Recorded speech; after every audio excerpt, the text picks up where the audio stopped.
this is one of the most confusing experiences I've ever had in my life. So sometimes growing up Malu Pentecostal, especially, you think that it's because we have all of our theology right that the gifts of the Holy Spirit manifests itself in a Pentecostal environment, right?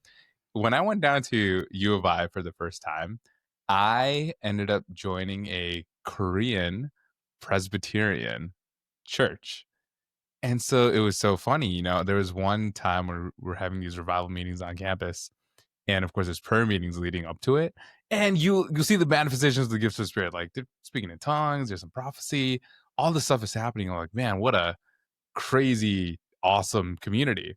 And then the following Sunday, they did an infant baptism, and I was in the most confused state I've ever been. It's like, wait a minute, what's going on here? On one side, y'all speaking in tongues. On second time, you're baptizing babies. Like, something's off somewhere, right? Like, there's no way the manifestations of the gifts can be happening in a community like this.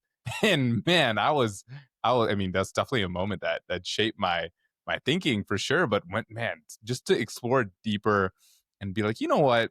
I was so maybe legalistic or framing my Yeah. thoughts as like the absolute correct way to think about things that I never actually took a good look. I'm like, why do you think differently, right? Like maybe I have misperceptions of your theology, and at the end of the day, now I'm kind of in camp that just is like, as long as I don't believe it's unbiblical, I'm not gonna be out here and say, hey, you guys are wrong or right, because there's just so much. Yeah. I feel like I need to learn, unlearn, constantly evolving, and just being willing to say, I'm willing to be wrong, right? Like I don't know how wrong I That am, I don't know where I'm wrong, but when I find it, you best believe I'm gonna change it.